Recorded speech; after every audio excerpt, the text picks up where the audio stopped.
ನಮಸ್ಕಾರ ವೀಕ್ಷಕರೇ, the federal ಕರ್ನಾಟಕಕ್ಕೆ ಸ್ವಾಗತ. ನಾನು ವಿಜಯ್ ಜನಹಳ್ಳಿ. ತಮಿಳುನಾಡಿನ ಫಲಿತಾಂಶದಲ್ಲಿ, ತಮಿಳುನಾಡಿನ ರಾಜಕಾರಣದಲ್ಲಿ ಒಂದು ಉತ್ತಮ ಅವಕಾಶವನ್ನು ಕಳೆದುಕೊಂಡಂತಹ ಕಾಂಗ್ರೆಸ್ ಪಕ್ಷ ಒಂದು ಉತ್ತಮ ಅವಕಾಶವನ್ನು ಮಿಸ್ ಮಾಡಿಕೊಂಡಂತಹ ಇಂಟ್ರೆಸ್ಟಿಂಗ್ ವಿಚಾರವನ್ನು ನಾನು ನಿಮ್ಮ ಮುಂದೆ ಹೇಳ್ತಾ ಹೋಗ್ತೀನಿ ವೀಕ್ಷಕರೇ.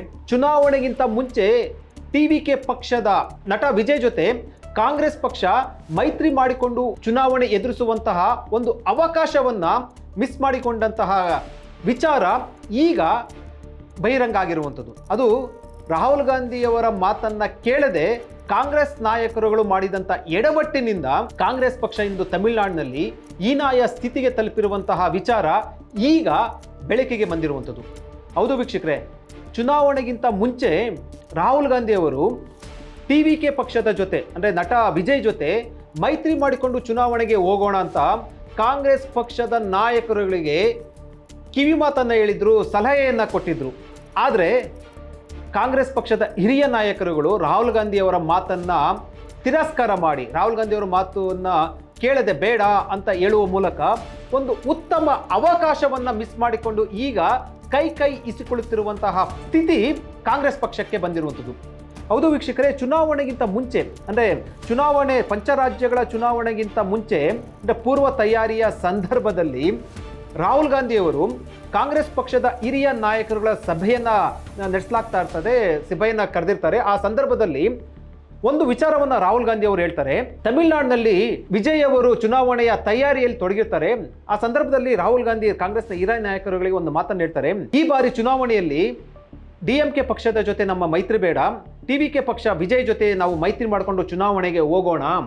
ಸುಮಾರು 60ರಿಂದ 65 ಸೀಟುಗಳನ್ನು ನಮಗೆ ಬಿಟ್ಕೊಡ್ತಾರೆ, ಜೊತೆಯಲ್ಲಿ ನಾವು ಮೈತ್ರಿ ಮಾಡಿಕೊಂಡು ಚುನಾವಣೆಯನ್ನು ಎದುರಿಸೋಣ ಅಂತ ರಾಹುಲ್ ಗಾಂಧಿಯವರು ಸಲಹೆಯನ್ನು ಕೊಡ್ತಾರೆ.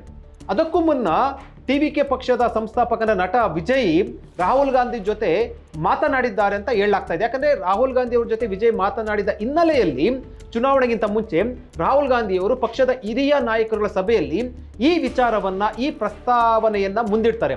ಆಗ ಹಿರಿಯ ನಾಯಕರಾದಂಥ ಅಂದರೆ AICC ಅಧ್ಯಕ್ಷರಾದಂಥ ಮಲ್ಲಿಕಾರ್ಜುನ್ ಖರ್ಗೆ, ಪಿ ಚಿದಂಬರಂ ಮತ್ತು ತಮಿಳುನಾಡಿನ ರಾಜ್ಯ ಕಾಂಗ್ರೆಸ್ನ ಅಧ್ಯಕ್ಷರಾದಂಥ ಸೆಲ್ವ ಪೆರುತಂಗಯ್ಯವರು ರಾಹುಲ್ ಗಾಂಧಿಯವರ ಈ ಪ್ರಸ್ತಾವನೆಯನ್ನು, ಈ ನಿರ್ಧಾರವನ್ನು ಬೇಡ ನೋ ಅಂತ ಹೇಳ್ತಾರೆ.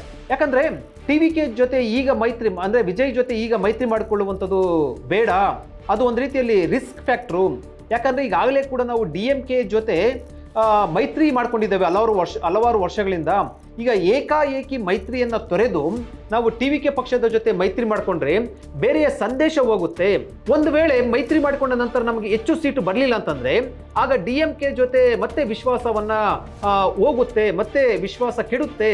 ಈ ಹಿನ್ನೆಲೆಯಲ್ಲಿ ಮೈತ್ರಿ ಬೇಡ ಟಿವಿಕೆ ಜೊತೆ ಅಂತ ಹಿರಿಯ ನಾಯಕರುಗಳು, ನಾನು ಆಗಲೇ ಹೇಳಿದ ರೀತಿಯಲ್ಲಿ ಮಲ್ಲಿಕಾರ್ಜುನ್ ಖರ್ಗೆ, ಚಿದಂಬರಂ ಮತ್ತು ಸೆಲ್ವ ಪೆರುತಂಗಯ್ಯವರು ರಾಹುಲ್ ಗಾಂಧಿ ಅವರು ಹೇಳ್ತಾರೆ. ಆಗ ರಾಹುಲ್ ಗಾಂಧಿ ಅವರು ಮತ್ತೆ ಒಂದು ಮಾತನ್ನು ಹೇಳ್ತಾರೆ. ಅಂದರೆ ಅವ್ರ ಮನಸ್ಸಲ್ಲಿ ಟಿವಿಕೆ ಪಕ್ಷದ ಜೊತೆ ವಿಜಯ್ ಜೊತೆ ಮೈತ್ರಿ ಮಾಡ್ಕೊಳ್ಬೇಕು ಅನ್ನುವಂಥ ಬಯಕೆ ಇತ್ತು. ಆಗ ಮತ್ತೆ ಅವರ ಅಂದರೆ ಕಾಂಗ್ರೆಸ್ ಹಿರಿಯ ನಾಯಕರುಗಳಿಗೆ ಮನವರಿಕೆ ಮಾಡುವಂಥ ಯತ್ನವನ್ನು ರಾಹುಲ್ ಗಾಂಧಿ ಅವರು ಮಾಡ್ತಾರೆ. ಆಲ್ರೆಡಿ ತಮಿಳುನಾಡಿನಲ್ಲಿ DMK ಪಕ್ಷದ ಅಂದರೆ ಆಡಳಿತಾರೂಢ DMK ಪಕ್ಷ ಸ್ಟಾಲಿನ್ ನೇತೃತ್ವದ ಸರ್ಕಾರ ಇದೆಯಲ್ವಾ, ಆ ಆಡಳಿತ ವಿರೋಧಿಯಲ್ಲಿ ಆಂಟಿ ಇನ್ಕಂಬಿಯನ್ಸ್ ಅಂತ ಹೇಳ್ತಾರಲ್ವಾ, ಆಡಳಿತ ವಿರೋಧಿ ಅಲೆ ಶುರುವಾಗಿದೆ. ಮತ್ತು ವಿಜಯ್ ಅಂದರೆ ನಟ ವಿಜಯ್ ಎಲ್ಲ ಕ್ಷೇತ್ರಗಳಲ್ಲೂ ಕೂಡ ಸಂಚಾರ ಮಾಡ್ತಾ ಇದ್ದಾರೆ. ಯುವ ಜನತೆ ವಿಜಯ್ ಕೈ ಹಿಡಿಯಲಿದ್ದಾರೆ. ಆಗಲೇ ಕೂಡ ಅವರು ಆ ಒಂದು ಅನಾಲಿಸಿಸ್ ಮಾಡಿದ್ರು, ಆ ನಿರೀಕ್ಷೆ ಮಾಡಿದ್ರು. ನಟ ವಿಜಯ್ಗೆ ಯುವ ಜನತೆ ಕೈ ಹಿಡಿಯಲಿದ್ದಾರೆ. ಮತ್ತು ಆಡಳಿತ ವಿರೋಧಿ ಅಲೆ ಇರುವಂಥ ಹಿನ್ನೆಲೆಯಲ್ಲಿ ವಿಜಯ್ ಜೊತೆ ಕಾಂಗ್ರೆಸ್ ಪಕ್ಷ ಮೈತ್ರಿ ಮಾಡಿಕೊಂಡ್ರೆ ಸುಮಾರು 60ರಿಂದ 65 ಸ್ಥಾನಗಳನ್ನು ನಮಗೆ ಬಿಟ್ಕೊಡ್ತಾರೆ. ಜೊತೆಯಲ್ಲಿ ಹೋದರೆ ಉತ್ತಮ ಅವಕಾಶ ಇದೆ, ಮತ್ತೊಮ್ಮೆ ಪರಿಶೀಲನೆ ಮಾಡಿ ನೋಡಿ ಚುನಾವಣೆಗೆ ವಿಜಯ್ ಜೊತೆ ಮೈತ್ರಿ ಮಾಡ್ಕೊಂಡು ಹೋಗೋಣ ಅಂತ ಮತ್ತೆ ಮನವರಿಕೆ ಮಾಡಿಕೊಡುವಂತಹ ಯತ್ನವನ್ನು ರಾಹುಲ್ ಗಾಂಧಿ ಅವರು ಆಗ ಸಭೆಯಲ್ಲಿ ಮಾಡ್ತಾರೆ. ಅಂದರೆ ಆಗ ಇನ್ನೂ ಚುನಾವಣೆಗೆ ಇನ್ನೂ ಬಹಳ ದಿನಗಳಿತ್ತು, ಅಂದರೆ ಆಗ ಆಲ್ರೆಡಿ ಚುನಾವಣೆ ಘೋಷಣೆ ಆಗಿತ್ತು. ಮತ್ತು ಆ ಸಂದರ್ಭದಲ್ಲಿ DMK ಜೊತೆ ಸೀಟು ಹೊಂದಾಣಿಕೆ ಸಂಬಂಧಪಟ್ಟಂತೆ ಕಾಂಗ್ರೆಸ್ ಮತ್ತು ರಾಹುಲ್ ಗಾಂಧಿ ಸ್ಟಾಲಿನ್ ಜೊತೆ ಒಂದು ರೀತಿಯಲ್ಲಿ ಮನಸ್ತಾಪ ಬಂದಿತ್ತು. ಅಂದರೆ ಅಂಗಜ್ಜಗಾಟ ಶುರುವಾಗಿತ್ತು. ಕಾಂಗ್ರೆಸ್ ಕೇಳಿದಷ್ಟು ಸೀಟುಗಳನ್ನು ಕೊಡೋದಿಲ್ಲ ಅಂತ ಸ್ಟಾಲಿನ್ ಪಟ್ಟನ್ನು ಹಿಡಿದಿದ್ರು. ಈ ಹಿನ್ನೆಲೆಯಲ್ಲಿ ಟಿವಿಕೆ ಜೊತೆ ಹೋಗುವಂಥದ್ದು ಒಳ್ಳೆಯದು ಅನ್ನುವಂಥ ಅಭಿಪ್ರಾಯವನ್ನು ಮತ್ತೊಮ್ಮೆ ರಾಹುಲ್ ಗಾಂಧಿ ಅವರು ಸಭೆಯಲ್ಲಿ ಹೇಳ್ತಾರೆ. ಆಗ ಹಿರಿಯ ಮುಖಂಡರು ಒಪ್ಪೋದಿಲ್ಲ, ಇಲ್ಲ ಯಾವುದೇ ಕಾರಣಕ್ಕೂ ನಾವು ಟಿವಿಕೆ ಜೊತೆ ಹೋಗೋದು ಬೇಡ, ಮತ್ತೆ ಈಗ ಹೊಸದಾಗಿ ಅವ್ರ ಪಕ್ಷ ಸ್ಥಾಪನೆ ಮಾಡಿರುವಂಥದ್ದು ಹೆಚ್ಚು ಸ್ಥಾನ ಬರುತ್ತೋ ಇಲ್ವೋ ಗೊತ್ತಿಲ್ಲ, ನಾವು ಹೋಗಿ ಕೈ ಸುಟ್ಕೊಳ್ಳೋದು ಯಾಕೆ, DMK ಜೊತೆ ಹೋಗೋಣ ಅಂತ ಎಲ್ಲರೂ ಕೂಡ ಅಭಿಪ್ರಾಯವನ್ನು ವ್ಯಕ್ತಪಡಿಸ್ತಾರೆ.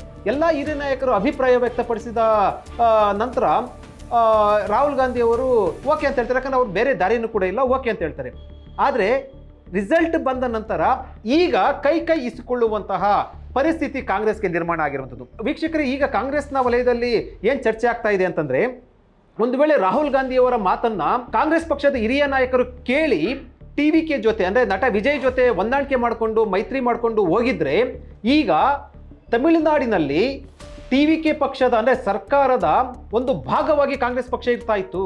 ಇದು ದೊಡ್ಡ ಮಟ್ಟದ ಸಾಧನೆ ಕೂಡ ಆಗ್ತಾ ಇತ್ತು. ಯಾಕಂದ್ರೆ 60ರಿಂದ 65 ಸ್ಥಾನ ಟಿವಿಕೆ ಪಕ್ಷ ಬಿಟ್ಕೊಡ್ತಾ ಇತ್ತು ಕಾಂಗ್ರೆಸ್ ಪಕ್ಷಕ್ಕೆ. 60ರಿಂದ 65 ಸ್ಥಾನಗಳ ಪೈಕಿ ಈಗಿರುವಂತ ಚುನಾವಣೆ ಫಲಿತಾಂಶ ನೋಡೋದಾದ್ರೆ ವಿಜಯ್ ಹವಾ ಮತ್ತು DMK ಆಡಳಿತ ವಿರೋಧ ಅಲೆ ಇವೆಲ್ಲವನ್ನು ಕೂಡ ನೋಡೋದಾದ್ರೆ ಖಂಡಿತವಾಗ್ಲೂ ಕೂಡ 40ರಿಂದ 45 ಸೀಟು ಏನು ನಿಸ್ಸಂದೇಹವಾಗಿ ಆರಾಮವಾಗಿ ನಿರಾಸಯವಾಗಿ ಕಾಂಗ್ರೆಸ್ ಪಕ್ಷಕ್ಕೆ 40ರಿಂದ 45 ಸ್ಥಾನ ಬರ್ತಾ ಇತ್ತು.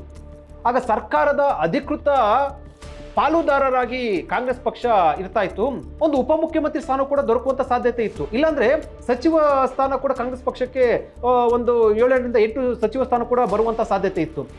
ಮತ್ತು ಬಿಜೆಪಿಗೆ ಕೌಂಟರ್ ಕೊಡುವ ನಿಟ್ಟಿನಲ್ಲಿ ದಕ್ಷಿಣ ಭಾರತದಲ್ಲಿ ತಮಿಳುನಾಡಿನಲ್ಲಿ ಕಾಂಗ್ರೆಸ್ ಪಕ್ಷ ಒಂದು ಸರ್ಕಾರದ ಅಧಿಕೃತ ಭಾಗವಾಗಿನ ಮೈತ್ರಿ ಇದೆ ಅಂತ ಹೇಳಿಕೊಳ್ಳುವಂತಹ ಪರಿಸ್ಥಿತಿ ಇರ್ತಾ ಇತ್ತು.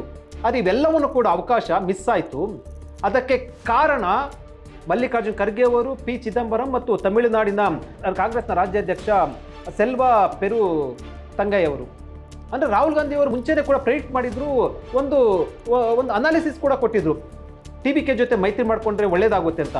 ಒಂದು ವೇಳೆ ಆಗ ರಾಹುಲ್ ಗಾಂಧಿ ಅವರ ಮಾತಿಗೆ ಓಕೆ ಎಂದು ಎಸ್ ಅಂದಿದ್ರೆ ಇವತ್ತು ತಮಿಳುನಾಡಿನಲ್ಲಿ ಟಿವಿಕೆ ಪಕ್ಷದ ಜೊತೆ ಕಾಂಗ್ರೆಸ್ ಪಕ್ಷ ಅಧಿಕೃತವಾಗಿ ಸರ್ಕಾರದ ಭಾಗವಾಗ್ತಿತ್ತು. ಒಳ್ಳೆ ಅವಕಾಶವನ್ನ ಮಿಸ್ ಮಾಡಿಕೊಂಡಂತಹ ವಿಚಾರ ಈಗ ಬೆಳಕಿಗೆ ಬಂದಿರುವಂಥದ್ದು. ಚುನಾವಣಾ ಫಲಿತಾಂಶ ಬಂದ ಬಳಿಕ ಕಾಂಗ್ರೆಸ್ ಪಕ್ಷದ ವಲಯದಲ್ಲಿ ಅಂದ್ರೆ ದೆಹಲಿ ಮಟ್ಟದ ಕಾಂಗ್ರೆಸ್ ಪಕ್ಷದ ವಲಯದಲ್ಲಿ ಈ ವಿಚಾರ ಭಾರಿ ಚರ್ಚೆಗೆ ಗ್ರಾಸ ಆಗಿರುವಂಥದ್ದು.